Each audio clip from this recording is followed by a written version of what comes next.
أعوذ بالله السميع العليم من الشيطان الرجيم بسم الله الرحمن الرحيم الحمد لله رب العالمين وبه نستعين وصلى الله على سيدنا محمد وعلى الطاهرين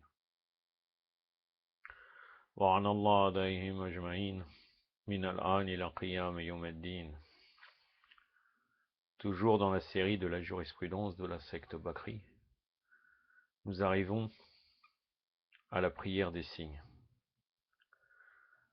Là, comme il y a matière à dire, je vais expliquer un peu la prière des signes selon Al-Bayt, puis après je vais comparer avec les mukhalifin, comme vous allez voir après, que ça n'a rien à voir, strictement rien à voir, comme d'habitude. Pour commencer, je vais vous citer un hadith de l'imam Sadiq salam qui nous dit l'accomplissement de la prière de l'éclipse, puisque la prière des signes divins, une des raisons qu'on doit effectuer la prière des signes, c'est l'éclipse. Il dit l'accomplissement de la prière de l'éclipse est obligatoire. Wasail al-Shira, volume 7, page 483. Quelqu'un a dit à l'imam Sadiq salam, qu'est-ce que c'est qu'un séisme? Et l'imam lui a dit, c'est un signe divin. Alors, la même personne lui a dit, s'il se produit un jour, que devrais-je faire? Et l'imam, salam, lui a dit, fais la prière de l'éclipse. Wasail al-Shira, volume 7, page 486. L'imam Baqir, salam, a dit, et là il donne une règle générale, si un phénomène céleste effrayant se produit, comme l'obscurité survenant au milieu de la journée, c'est-à-dire suite à l'éclipse, ou le vent soufflant avec violence, fais la prière de l'éclipse. Toujours Wasail al-Shira, volume 7, page 486. Par l'expression les signes divins, ou bien les signes, quand on dit la prière des signes, les gens y consultent et désignent les choses suivantes, l'éclipse du soleil, ou de la lune, le séisme, et tout phénomène effrayant, comme les vents violents, l'obscurité qui survient au milieu de la journée, etc. Donc l'accomplissement de la prière des signes est obligatoire. Et tous les jurisconsultes, les mujtahidines sont d'accord sur ça.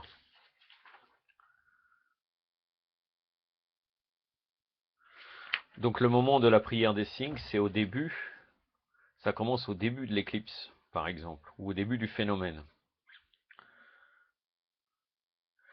Et ça se termine, ça se prolonge jusqu'à la fin de l'éclipse. Comme argument, nous avons le hadith de l'imam Sadiq salam qui dit il est permis de terminer la prière de l'éclipse avant la fin de l'éclipse, mais il est préférable de la prolonger jusqu'à la fin de celle-ci. Wasail al-Shira, volume 7, page 498.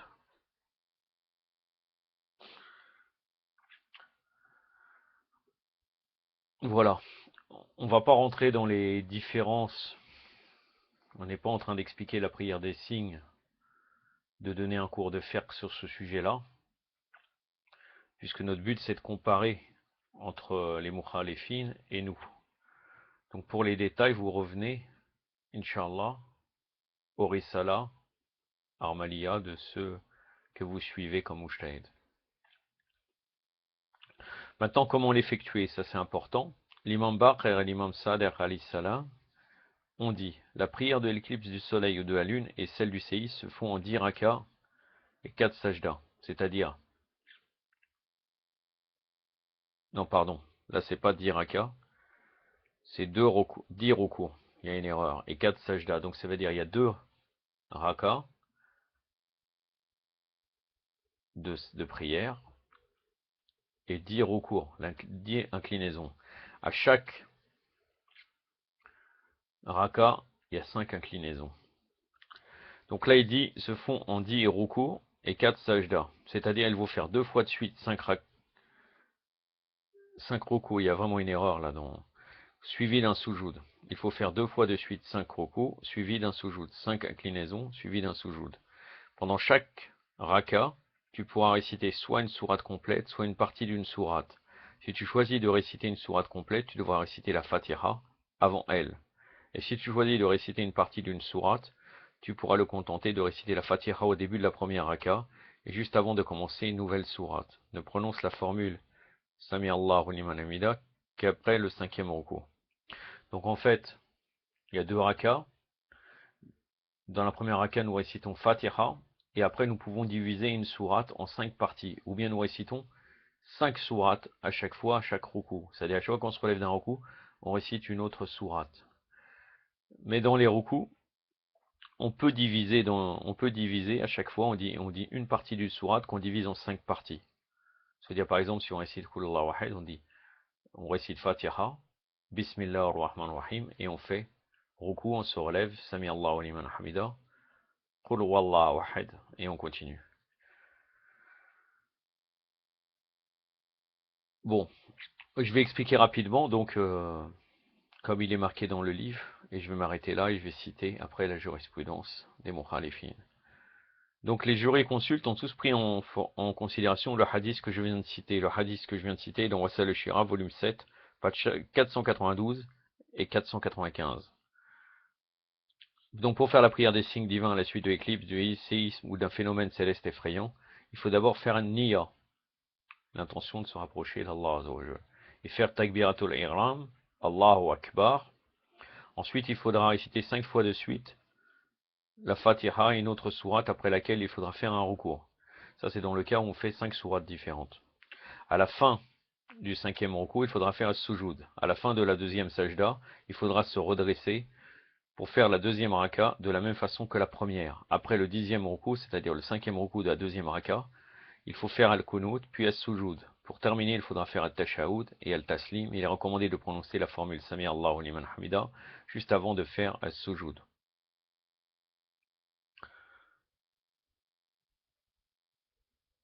Ou bien on récite une sourate qu'on divise en 5. Après avoir récité au tout début Fatiha, on divise en 5 une sourate. C'est comme ça qu'on peut faire aussi la prière des signes. Je m'arrête là, il y a d'autres questions, mais ce n'est pas notre sujet aujourd'hui. C'est pour montrer maintenant la différence qui est totalement contradictoire, tout en sachant que Ahlul Bayt sont les références principales. Ils ont arrivé à trouver, à suivre les relama de l'erreur, les Mukhalifin, et après faire totalement n'importe quoi. Donc eux ils expliquent, Fiqh as-Sunnah, Sayyid Saber, page 283. Les relamas se sont mis d'accord sur le fait que la prière en cas des éclipses est une sunna. Ça veut dire que ce n'est plus une obligation. Quand ils disent une sunna, c'est-à-dire c'est recommandé de le faire. Que chaque homme ou femme a le droit de faire. Et qu'il est préférable qu'on l'exécute. Il est préférable, donc c'est recommandé, d'une manière collective, même que la collectivité n'est pas obligatoire. Dans ce cas, on appelle à cette prière une prière collective. Normalement, dans les prières recommandées, il n'y a pas de prière collective, donc ça c'est encore une contradiction de chez eux. Mais il n'y a pas de... Pour nous, c'est une prière obligatoire, donc nous pouvons effectuer en groupe. Mais eux, dans le cas où c'est une prière collective recommandée, c'est une innovation. Comme d'ailleurs Salat al-Tarawih. La plupart de ces ulama trouvent que cette prière s'accomplit par 2 rakas, chacune 2 inclinaisons. Voilà, d'accord. D'après Aïcha, l'arnatullah alayha, le soleil subit une éclipse au temps du messager d'Allah, sallallahu alayhi wa sallam. Il sortit alors à la mosquée, prononça la formule de takbir, aligna légendaire à lui, récita longuement du Coran, prononça la formule du takbir, s'inclina longuement, presque comme pour la première récitation, puis redressa sa tête, c'est-à-dire il restera très longtemps en recours, et dit Sami Allahu liman hamida, Rabbana wa lakal hamd. C'est l'innovation, puisque normalement chez nous, nous ne disons pas Rabbana wa lakal hamd, qui veut dire Sami Allahu liman hamida. Allah écoute ceux qui le louent. Ô mon Seigneur, à toi les louanges. Puis récita une longue sourate semblable à la première récitation, prononça la formule du takbir, s'inclina longuement, presque comme pour la première inclinaison, et dit au corps Sami Allahu liman hamida wa rabbana wa lakal hamd. Puis se prosterna, il fit dans la deuxième raka la même chose, puis la troisième et la quatrième.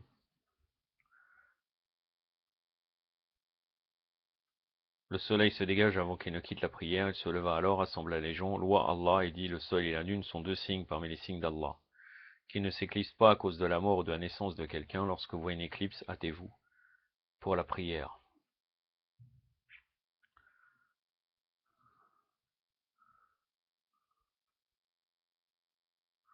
Je comprends pas trop car au début il dit qu'il y a 2 rakas, mais après, en citant ce hadith, il dit il fit dans la deuxième raka la même chose, puis la troisième et la quatrième. Donc troisième et quatrième raka. C'est encore très bizarre. Mais par contre, effectivement, il a dit le soleil, le prophète sallallahu alayhi wa alayhi, a dit cette phrase. Ça, c'est quelque chose de vrai. Le soleil et la lune sont deux signes parmi les signes d'Allah qui ne s'éclipsent pas à cause de la mort ou de la naissance de quelqu'un. Lorsque vous voyez une éclipse, hâtez-vous pour la prière. Car ça, c'était à la mort de son fils Ibrahim, qui est décédé, bébé, très jeune. Et là, à ce moment-là, le soleil a eu une éclipse. Mais c'était joué à une conjonction de circonstances. Et aussi, bien sûr, aussi pour que le prophète explique que ça n'a rien à voir. C'est un phénomène naturel fait par les lois d'Allah Azzawajal, qui se reproduit à des périodes déterminées, d'après des lois bien précises d'Allah Azzawajal qu'il a qui a fait en créant l'univers. Donc c'est pour ça qu'il dit sont deux signes parmi les qui ne s'éclipsent pas à cause de la mort ou la naissance de quelqu'un. Ça n'a strictement rien à voir avec la mort de son fils Ibrahim. Muslim et Bukhari ont rapporté ce hadith, c'est-à-dire ce hadith qui a été rapporté par Aïcha, l'arnatullah aléha, qui décrivait la prière des éclipses, comment la faire selon les mukhalifin. Ils ont même rapporté, d'après Ibn Abbas, le soleil subit une fois une éclipse alors que le messager d'Allah sallallahu alayhi wa sallam exécuta une prière. Il récita une longue sourate, environ le temps pour réciter la sourate la vache. C'est-à-dire qu'eux, ils prononcent très longtemps, ils restent très longtemps dans cette prière, très très long, et même apparemment dans l'inclinaison, ils restent autant de temps. Imaginez-vous, on récite la sourate la vache, comme il dit, et on reste aussi longtemps incliné. Eh ben, c'est très dur même physiquement. Donc il récite la sourate la vache, puis s'inclina longuement, se redressa et récita longuement, mais moins que pour la première fois. S'inclina de nouveau longuement, mais moins que pour la première fois. Se prosterna puis se releva et récita longuement, mais moins que pour la première fois. S'inclina, mais pour une durée moins longue que pour la première fois. Se redressa et récita une durée moins longue que pour la première fois. S'inclina longuement, mais moins que pour la première fois. Se prosterna et quitta le soleil, s'était dégagé. Il dit le soleil et la lune sont deux signes des signes d'Allah. Ils ne s'éclipsent pas pour la mort ou la naissance de quelqu'un. Lorsque vous voyez une éclipse, invoquez Allah. Donc là, c'est très étrange, on parle de 2 rakas, mais quand on compte, on arrive à 4. Je comprends pas du tout.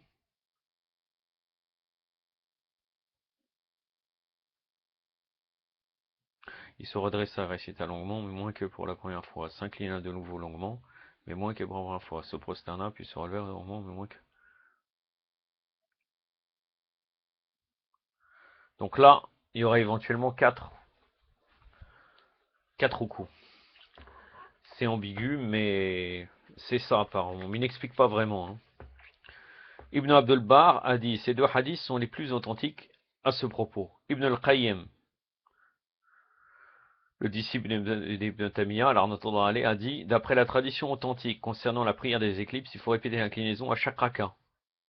Et ceci est admis selon Aïcha. Ibn Abbas, Jaber, Obey ibn al-Qab, Abdullah ibn Amr ibn al-As, le fils de Amr al-As, et Abu Musa al-Ash'ari ont tous rapporté d'après le messager d'Allah, sallallahu alayhi wa alayhi, la répétition de l'inclinaison dans la même raka. Aussi, ceux qui ont rapporté cette répétition sont plus nombreux, plus nobles et plus intimes avec le messager d'Allah, sallallahu alayhi wa sallam, d'après lui, d'après cet auteur, que ceux qui ne l'ont pas rapporté. C'est la doctrine de Malik, Shafi'i et Ahmed. Abu Hanifa trouve que la prière des éclipses est de 2 rakas, comme celle des 2 fêtes et du vendredi, c'est-à-dire des 2 haïd. Ceci selon les propos de Norman ibn Bashir, qui a dit, le messager d'Allah, sallallahu alayhi wa sallam, nous a guidés dans la prière de l'éclipse, il accomplit une prière semblable à la vôtre, avec 2 inclinaisons, et 2 prosternations. Il invoqua Allah jusqu'à ce que le soleil se dégage. Dans le hadith de Qabisa al-Ilali, le messager d'Allah sallallahu alayhi wa sallam a dit, si vous la voyez, faites une prière semblable à la plus proche prière obligatoire que vous avez déjà accomplie. Ahmed et Nisa'i ont rapporté ce hadith. La récitation de la sourate Fatiha est obligatoire dans les 2 rakas. L'homme peut ensuite choisir ce qu'il veut des sourates. Il est permis de réciter à haute voix comme il est permis de réciter la voix basse. Même que Bukhari a dit la voix haute est meilleure. Le moment indiqué pour cette prière commence au début de l'éclipse et se termine au dégagement du soleil. La prière de l'éclipse et de la lune est une éclipse. La prière de l'éclipse et de la lune, est semblable à celle de l'éclipse du soleil. Hassan el-Basri a dit la lune subit une éclipse au moment que Ibn Abbas était le prince de Basra. Il sortit alors et nous guida pour une prière de 2 rakas, dans chaque raka 2 inclinaisons. Oui, donc, pour eux, il y a 4 inclinaisons dans cette... C'est bien ce que je pensais. dans cette prière. Puis il nous dit, j'ai accompli la prière exactement comme j'ai vu le messager d'Allah sallallahu alayhi wa sallam faire. Shafiri a rapporté ce hadith dans son livre Musnad. En effet, il est recommandé pendant l'éclipse de prononcer la formule du takbir, d'invoquer Allah, de faire l'aumône et de demander le pardon. Muslim et Bukhari ont rapporté d'après Aïcha que le messager d'Allah sallallahu alayhi wa sallam a dit le soleil et la lune sont deux signes parmi les signes d'Allah qui ne subissent une éclipse à la mort ni à la naissance de quelqu'un. Si vous voyez une éclipse, invoquez Allah, prononcez la formule du takbir, faites l'aumône et accomplissez la prière. Ils ont de même rapporté d'après Abu Moussa, le soleil subit une éclipse alors que le messager d'Allah fit une prière et dit si vous voyez une telle chose, hâtez-vous pour invoquer Allah et implorer sa grâce et son pardon. Car c'est une chose qui fait peur aux gens, donc les gens pensent toujours que c'est un mauvais sort. Voilà, vous voyez encore une fois qu'il y a encore une grande contradiction, puisqu'en fait, normalement chez nous il y a 5 inclinaisons, 10 inclinaisons en tout, chez eux il n'y a que 4, 2 inclinaisons à chaque raka. Alhamdoulilah que Allah Azzawajal nous a dirigés vers le Wilayat Ali ibn Abi Talib alayhi salam, car vous voyez vraiment qu'ils sont totalement dans l'erreur, les mukhalifin. Yaktafi min rada wa sallallahu alayhi wa sallam wa muhammadin wa atrati wa ta'irin. Wassalamu alaikum wa rahmatullah.